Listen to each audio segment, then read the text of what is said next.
मैंने कभी देखा नहीं कि हम लोग यूरिया का कभी इस्तेमाल करता नहीं। और हम लोग सब आलू, निकोबारी आलू डालता हूँ, मलयाला आलू भी डालता हूँ, नारियल भी डालता हूँ, पेंटिनस भी डालता हूँ, जो भी फल हो, केला फल और सारा सब्जी हम लोग उगाता है। सारा सब्जी जैसा लौकी, जैसा भिंडी, जैसा बैंगन सब उगाता हूँ। इसी में बहुत खुश हुए। लेकिन इसी बारे में हमको बहुत कुछ भी लगा। क्यों? निकोबार के अंदर में, निकोबार और ननकौली साइड में हम लोग 3 साल के बजाय 2 महीना में हम लोग का सर्टिफिकेशन का डिक्लेयर हुआ। इसी में आपको बहुत धन्यवाद, बहुत शुक्रिया। इसी में हम लोग को बहुत फायदा होगा। हम लोग भी ब्रांड ब्रांडिंग कर सकता है, लेबल भी कर सकता है और दिल्ली तक भी बेच सकता है। जो भी नारियल तेल सब चीज डाल सकता है। तो इसमें हम लोग का आमदनी बढ़ेगा और वासी भी बढ़ेगा निकोबारी लोग का। इसी में बहुत अच्छा लगा। इसी में बहुत अच्छा लगा। हम लोग भी इसी में आपको भी बहुत मदद मिला कि आपको 2004 महीना में हमको मिलता है। अभी 6 महीना में मिलता है, 6 बार हम मिला है। जो 2000 आप बेचता है, इसी में बहुत मदद मिलता है, काम आ जाता है। इसमें हम सीट भी खरीदता है, क्योंकि निकोबार में कभी कभी सीट नहीं मिलता, तो मिलने में सीट मंगा के इधर हम लोग मंगाता है। और ऑर्गेनिक कार्ड भी का काम आता है, उसमें काम निकल जाता है। और दवाई भी बनाता है, ऑर्गेनिक दवाई भी बनाता है, सब ऑर्गेनिक है। क्योंकि ऑर्गेनिक तो अच्छा है। ऑर्गेनिक तो पैट्रिक जी ओरिजिनल है एकदम। वो खाने को बहुत मिलता है। पैट्रिक जी, मैं आपके चेहरे की खुशी बराबर अनुभव कर रहा हूँ। और बहुत खुश है कि किसानी के सिवाय भी 2 चीजें मेरे बहुत ज्यादा अपील कर गई। आज जब आधुनिक पीढ़ी माइक्रो फैमिली की तरफ जा रही है, ऐसे समय आप बड़े गौरव के साथ संयुक्त परिवार खेती में कर रहा है, संयुक्त परिवार खेती में काम कर रहा है, संयुक्त परिवार खेती में ये बार बार आप बोल करके परिवार के, संयुक्त परिवार का जो बता रहे हैं, ये सुनकर के बहुत अच्छा लग रहा है।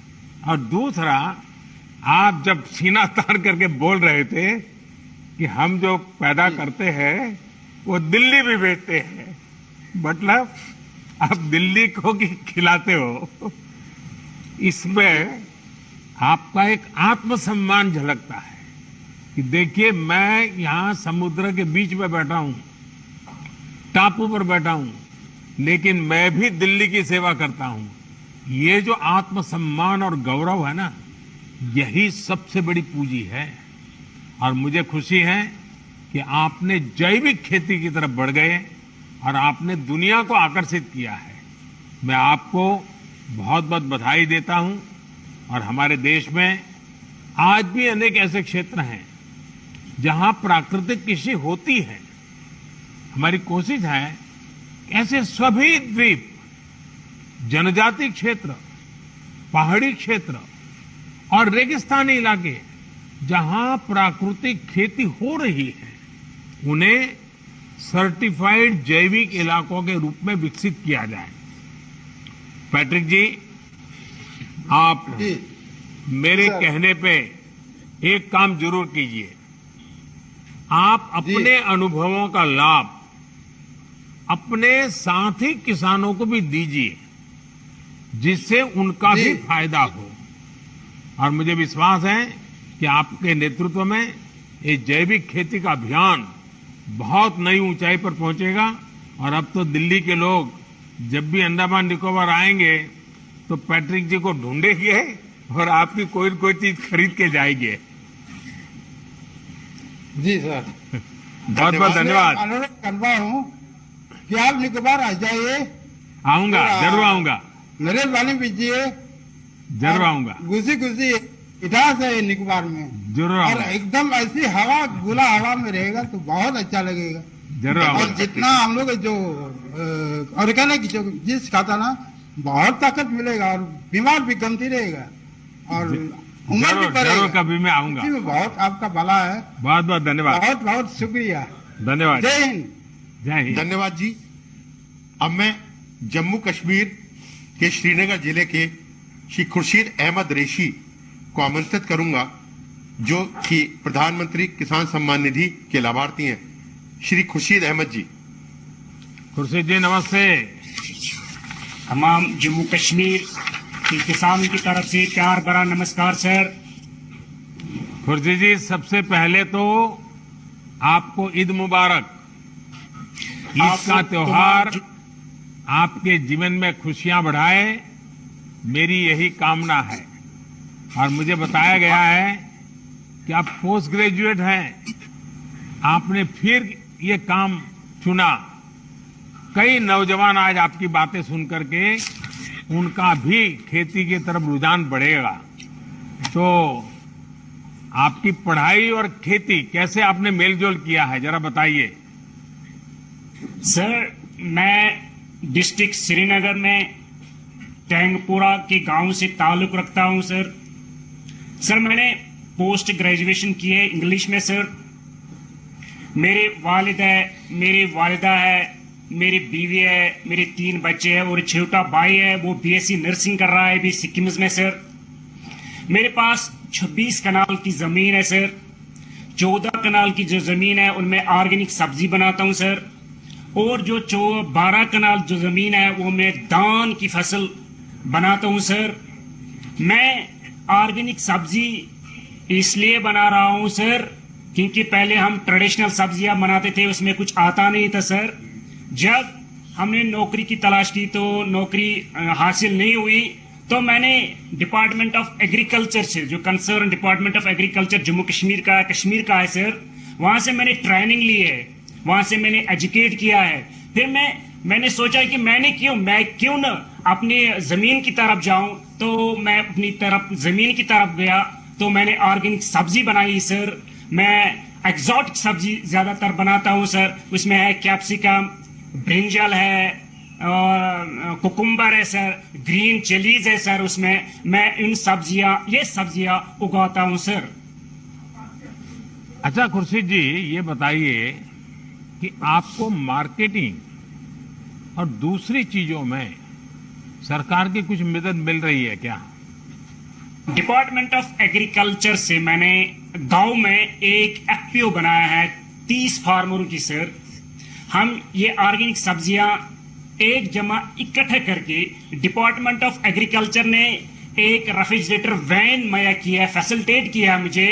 वो सब्जियां लाल मंडी में लाते हैं, वहां डिपार्टमेंट ऑफ एग्रीकल्चर ने एक ऑर्गेनिक मंडी बनाई है, तो ये सब्जी जो है ऑर्गेनिक वो वहां बेचते हैं सर।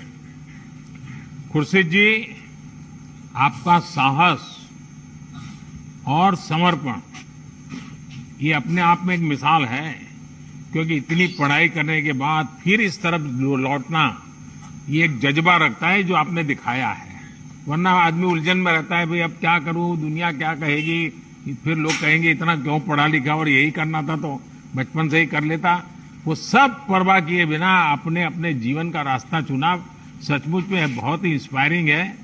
आप जैसे शिक्षित किसान जब ऑर्गेनाइज ढंग से काम करेंगे और करते हैं तो कैसे परिणाम निकलते हैं ये आज हम देख रहे हैं। आप अपनी कोशिश जारी रखें। मैं एक आपको, मैसेज देना आपकी टीम और आपके गांव के लोगों को बहुत बहुत बधाई। धन्यवाद खुर्शीद जी। धन्यवाद जी। अब मैं महाराष्ट्र के लातूर जिले के श्री बाबा साहेब नरारे को आमंत्रित करूंगा, जो भारत सरकार द्वारा माननीय प्रधानमंत्री जी द्वारा एक किसान क्रेडिट कार्ड के संतर्गत अभियान फरवरी गत वर्ष में प्रारंभ किया था। उसमें 2 करोड़ 10 लाख किसान नए जोड़े गए हैं, उनमें से एक किसान हैं श्री नरहरे जी। बड़ा साहब नमस्कार। राम राम सर। नमस्कार। राम राम। बाला साहब, बोलिए सर। आप तो अनुभवी किसान हैं, जी सर। लंबा तजुर्बा है। इन दिनों आप कौन सी फसलें उगाते हैं और खेती सर, के अलावा आप और भी कुछ काम करते होंगे? जी सर, मेरे पास 5 एकड़ खेती है अभी, और उसमें सोयाबीन, ज्वार और चना ये उगाता हूँ। इस साल तो उत्पन्न बहुत बड़ा निकला है। और इसके अलावा, खेती के अलावा, और मैं संगीत सिखाता हूँ। दूसरे एक दो दिन बाहर जाकर संगीत सिखाता हूँ सर, और बाकी दिन तो हम खेती ही कर देते हैं। बाला साहब जी, छोटे किसानों को बैंक से सस्ती दर पर आसान ऋण मिले, इसके लिए किसान क्रेडिट कार्ड का दायरा बहुत बढ़ाया गया है। जी सर। आपकी खेती पर इससे कोई फर्क पड़ा है क्या, और आपके अगल बगल के किसानों के जीवन में भी इसका कोई लाभ हुआ है क्या?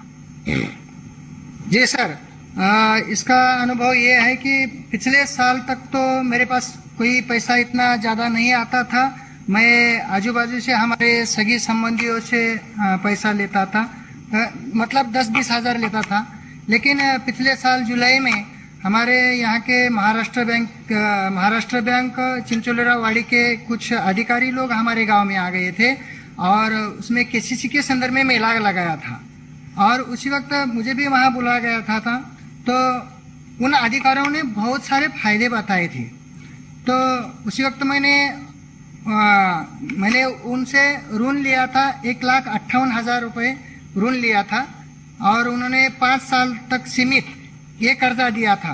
अभी 1 साल भी नहीं हो गया, लेकिन हमें 1-2 दिन में उन लोगों ने वो कर्जा दिया था। 2 दिन में ही सिर्फ सर्टिफिकेट भी हमने नहीं लिए थे। अब उन लोगों ने अपने आप ही 7/12 उतारा, खेतीबाड़ी के जो भी कर्ज कागज होते हैं वो उन्होंने लिए थे, और हमारे 2 दिन में लिए थे। उसके बाद हमने उन पैसों से जमीन लेवल कर दिया था, और कोई बीज, कोई मजदूरी, और उसके साथ साथ हमने बकरियां भी पाली थी उस पैसे से। इस साल फायदा ऐसा हो गया, पहले जैसे कभी नहीं हुआ था। जमीन लेवल से, और गोबर खत भी लिया था हमने उसे। तो पिछले साल 20 कट्टा सोयाबीन हो गया था, इस साल 40 कट्टा सोयाबीन हो गया सर। इसलिए बहुत बड़ा फायदा हो गया है। और उसके साथ साथ हम वहाँ प्याज भी लगाते हैं, थोड़ा मिर्ची भी लगाते हैं। ये सब कुछ तो केसीसी की वजह से हो गया है सर। बाला साहब जी, आप बढ़िया हिंदी बोल लेते हैं। Thank you sir. Thank you sir. काळजी करा।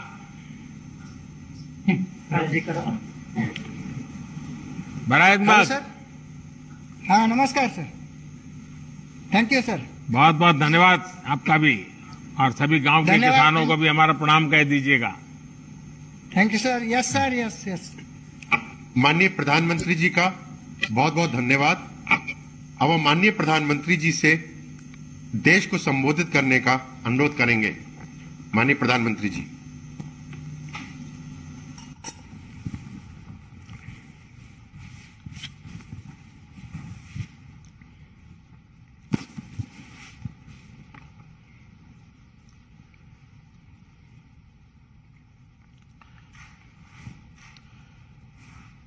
आप सभी किसान साथियों से ये चर्चा अपने आप में एक नई उम्मीद जगाती है, नया विश्वास पैदा करती है।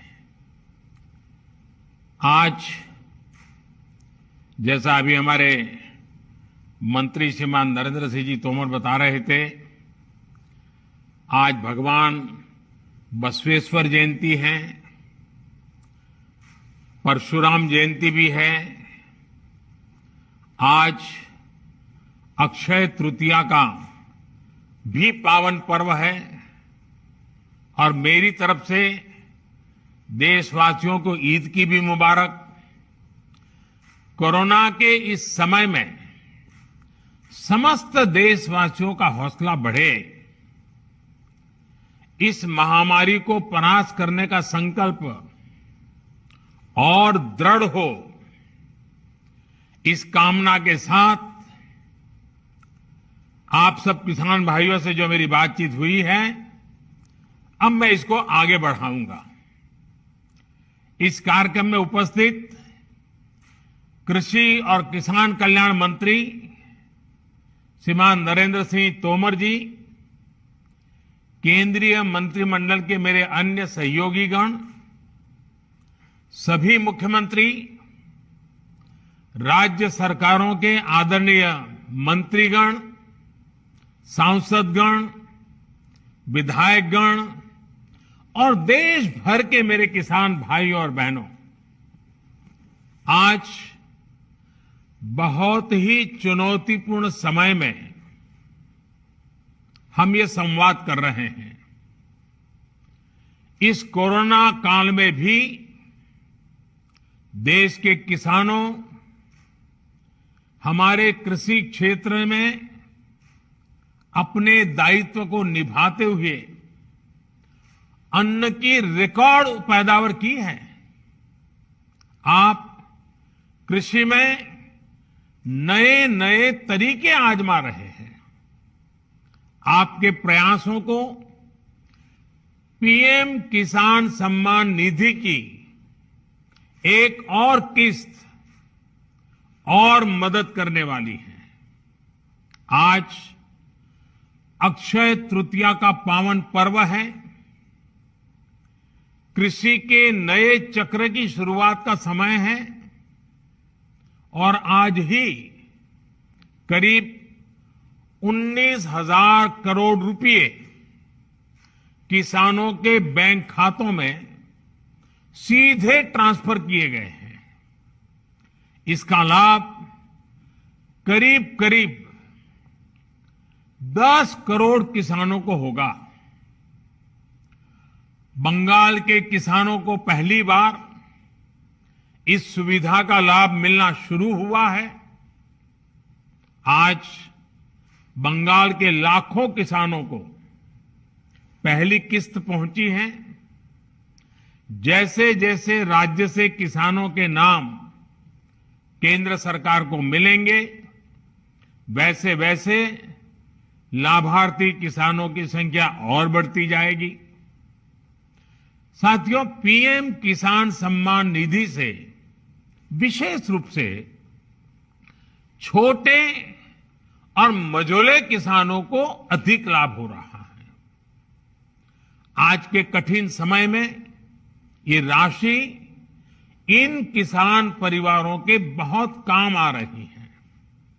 अभी तक इस योजना के तहत देश के लगभग 11 करोड़ किसानों के पास लगभग 1,35,000 करोड़ रुपए पहुंच चुके हैं। मतलब कि 1.25 लाख करोड़ से भी ज्यादा सीधे किसानों के खाते में, कोई बिचौलिया नहीं। इनमें से सिर्फ कोरोना काल में ही 60,000 करोड़ रुपए से ज्यादा पहुंचे हैं।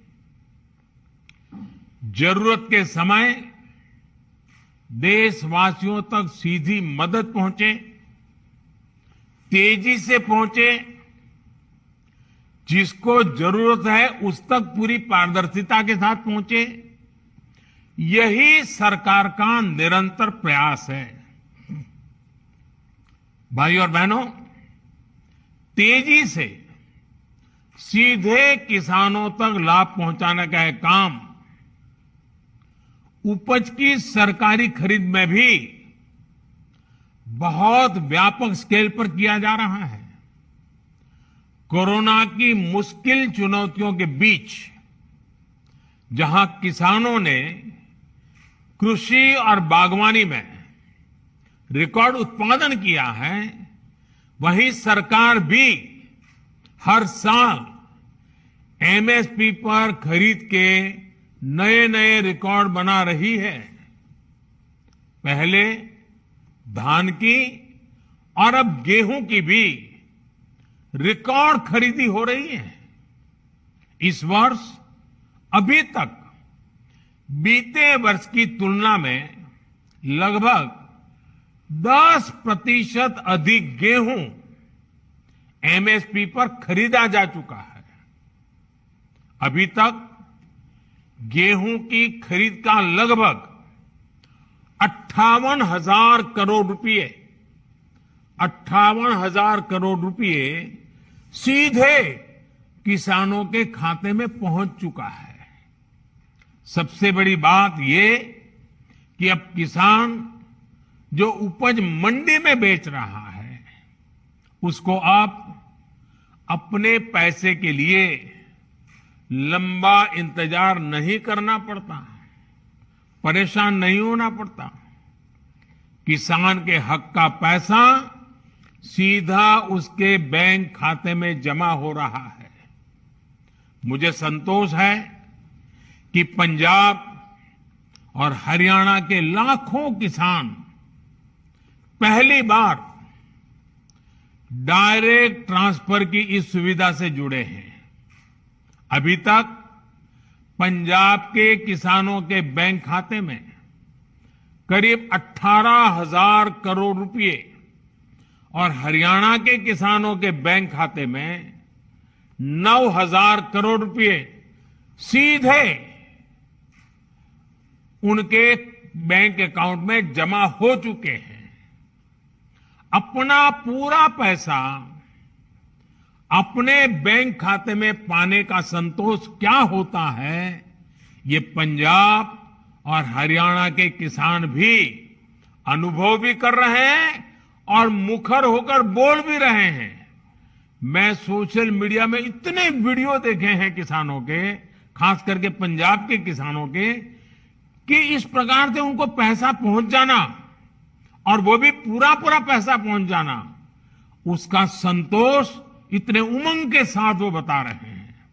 साथियों, खेती में नए समाधान, नए विकल्प देने के लिए सरकार निरंतर प्रयास कर रही है। जैविक खेती को बढ़ावा देना ऐसा ही प्रयास है। इस प्रकार की फसलों में लागत भी कम है, ये मिट्टी और इंसान के स्वास्थ्य के लिए लाभदायक है और इनकी कीमत भी ज्यादा मिलती है। थोड़ी देर पहले इस प्रकार की खेती में जुड़े देश भर के कुछ किसानों से मेरी बातचीत भी हुई है। उनके हौसले, उनके अनुभवों को जानकर मैं बहुत उत्साहित हूं। आज गंगा जी के दोनों ओर करीब 5 किलोमीटर के दायरे में जैविक खेती को व्यापक स्तर पर प्रोत्साहित किया जा रहा है, ताकि वो जो खेत में उपयोग किया गया केमिकल है, बारिश के समय जो पानी बह करके गंगा जी में न चला जाए और गंगा जी प्रदूषित न हो, इसलिए गंगा जी के दोनों तट के 5-5 किलोमीटर करीब करीब ये जैविक उत्पादक को विशेष बल दिया जा रहा है। ये जैविक उत्पाद नमामि गंगे के ब्रांड के साथ बाजार में उपलब्ध किए जा रहे हैं। इसी तरह भारतीय प्राकृतिक कृषि पद्धति को, उसको भी व्यापक स्तर पर प्रोत्साहित किया जा रहा है। इसके साथ साथ सरकार की यह निरंतर कोशिश है कि छोटे और सीमांत किसानों को बैंकों से सस्ता और आसान ऋण मिले। इसके लिए बीते 1.5 साल से किसान क्रेडिट कार्ड उपलब्ध कराने का एक विशेष अभियान चलाया जा रहा है। इस दौरान 2 करोड़ से ज्यादा किसान क्रेडिट कार्ड जारी किए गए हैं। इन कार्ड्स पर किसानों ने 2 लाख करोड़ रुपए से ज्यादा का ऋण बैंकों से लिया है। 2 लाख करोड़ रुपए। इसका बहुत बड़ा लाभ पशुपालन, डेयरी और मछली पालन से जुड़े किसानों को भी मिलना शुरू हुआ है। अभी हाल ही में सरकार ने एक और अहम फैसला लिया है और मैं चाहूंगा कि मेरे किसान भाई बहनों को ये सरकार के निर्णय से खुशी होगी, उनके लिए ये बहुत लाभ करता होगा। सरकार ने निर्णय किया है कि कोरोना काल को देखते हुए केसीसी ऋण के भुगतान या फिर नवीनीकरण की समय सीमा को बढ़ा दिया गया है। ऐसे सभी किसान जिनका ऋण बकाया है वो अब 30 जून तक ऋण का नवीनीकरण कर सकते हैं। इस बढ़ी हुई अवधि में भी किसानों को 4% ब्याज पर जो ऋण मिलता है, जो लाभ मिलता है, वो लाभ भी चालू रहेगा, मिलता रहेगा। साथियों, गांव का किसान का कोरोना के विरुद्ध भारत की लड़ाई में बहुत बड़ा योगदान रहा है। ये आपके ही श्रम का परिणाम है कि आज इस कोरोना काल में भारत दुनिया की सबसे बड़ी मुफ्त राशन की योजना चला रहा है। प्रधानमंत्री गरीब कल्याण योजना के माध्यम से पिछले वर्ष 8 महीने तक गरीबों को मुफ्त राशन दिया गया था। इस बार मई और जून महीने में देश के 80 करोड़ से ज्यादा साथियों को राशन मिले, इसका प्रबंध भी किया गया है। इस पर भी केंद्र सरकार 26,000 करोड़ रुपए हमारे गरीब के घर में चूल्हा जले इसलिए खर्च कर रही है। मैं राज्य सरकारों से आग्रह करूंगा कि गरीबों को इस राशन के वितरण में कोई परेशानी ना आए, ये सुनिश्चित करें। साथियों, 100 साल बाद आई इतनी भीषण महामारी कदम कदम पर दुनिया की परीक्षा ले रही है।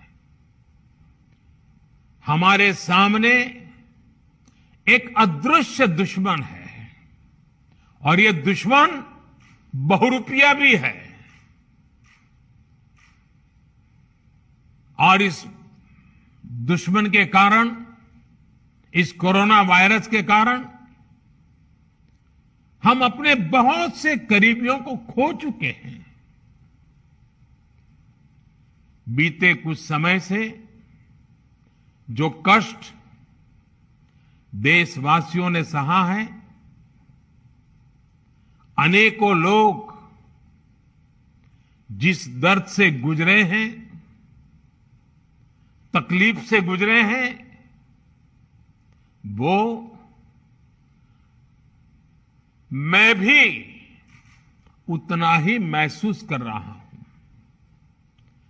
देश का प्रधान सेवक होने के नाते